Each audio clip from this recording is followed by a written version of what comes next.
Representative जो आए थे, सफ़ीर थे, जो अपना इजहार ताज़ियत पेश कर रहे थे वियतनाम के अवाम की जानिब से, वो भी यहाँ पर पहुँचे हुए थे। उसके अलावा बाकी तमाम लीडरान सुषमा स्वराज के घर पर पहुँच रहे हैं और अपने आखिरी दीदार करके खराज अक़ीदत पेश कर रहे हैं। बिला तफरीक किसी भी पार्टी के लीडरान, तमाम जो लीडरान हैं वो यहाँ पर आ रहे हैं और इस तरह से आ रहे हैं जैसे कि ख़ुद उन्होंने किसी एक अपने को खो दिया है। हर दिल अजीज़, खुश मिजाज, नरम दिल, खुश अखलाक सुषमा स्वराज, उनकी शक्ल से झलक उनकी खुश मिजाजी और उनकी नरम दिली छलकती थी।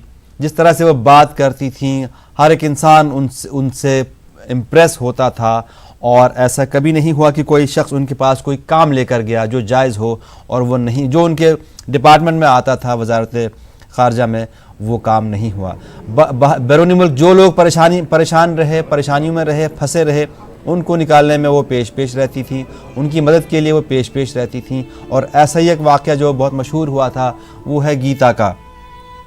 गीता क़ुव्वत समात और गोयाई से महरूम है। कुछ देर पहले हमने देखा गीता को किस तरह से रो रही थी, जैसे कि गीता ने अपने माँ और अपने बाप दोनों को खो दिया है। हालांकि गीता के असल माँ बाप जो है उनका अब तक पता नहीं चल पाया है, तो सुषमा स्वराज ने उनकी ज़िम्मेदारी अपने ऊपर ले ली थी, लेकिन आज गीता पूरी तरह से यतीम हो गई। 11 साल की उम्र में भटक के पाकिस्तान पहुंच गई थी और सिर्फ सुषमा स्वराज की कोशिशों की वजह से गीता केंद्रीय मंत्री के रूप में उनकी भूमिका रही है। और ये छत्तीसगढ़ के और मुझे लगता है कि व्यक्तिगत ये हमारा नुकसान है, क्योंकि वो एक मार्गदर्शक रही है। हमेशा कठिन समय में उनका सुझाव और सलाह मिलता रहा है। छत्तीसगढ़ के प्रति विशेष प्रेम रहा है सुषमा जी का और एक बड़ी बहन के रूप में हमेशा सम्मान की पात्र रही है। आज हम सब दुखी हैं, पूरा देश दुखी है। उनकी अंतिम विदाई के लिए मैं भी जा रहा हूँ। आप भी केंद्रीय मंत्री थे, आपने उनके साथ काम किया? लंबा अवसर रहा है बहुत। मैं तो राज्य मंत्री था, नया अनुभव था। हर मामले में उनका हमेशा मार्गदर्शन मिलता। 370 के लिए जो ट्वीट किया उन्होंने, उसके बाद तो कहीं ना कहीं ऐसा लगता है उनके प्राण उस 370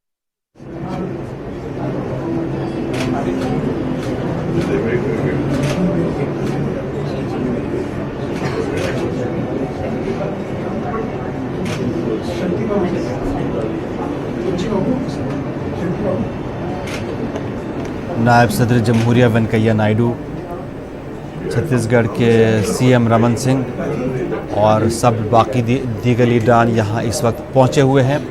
उनके अहल खाना से, उनकी बेटी से और उनके शौहर से इजहार ताज़ियत कर रहे हैं और सुषमा स्वराज का आखिरी दीदार भी कर रहे हैं। कुछ देर कबल सदर जमहूरिया भी यहाँ पर आए थे और उन्होंने भी सुषमा स्वराज का आखिरी दीदार किया, अपना खराज अक़ीदत पेश किया और उनके अहल खाना से ताज़ियत की। अभी कुछ ही देर में वज़ीर दाखिला अमित शाह भी यहाँ पर पहुँचने वाले हैं, कुछ ही देर में आने वाले हैं और वो भी अपना इजहार ताज़ियत और उनके अहल खाना से इजहार ताज़ियत पेश करेंगे और अपना खराज अक़ीदत भी पेश करेंगे।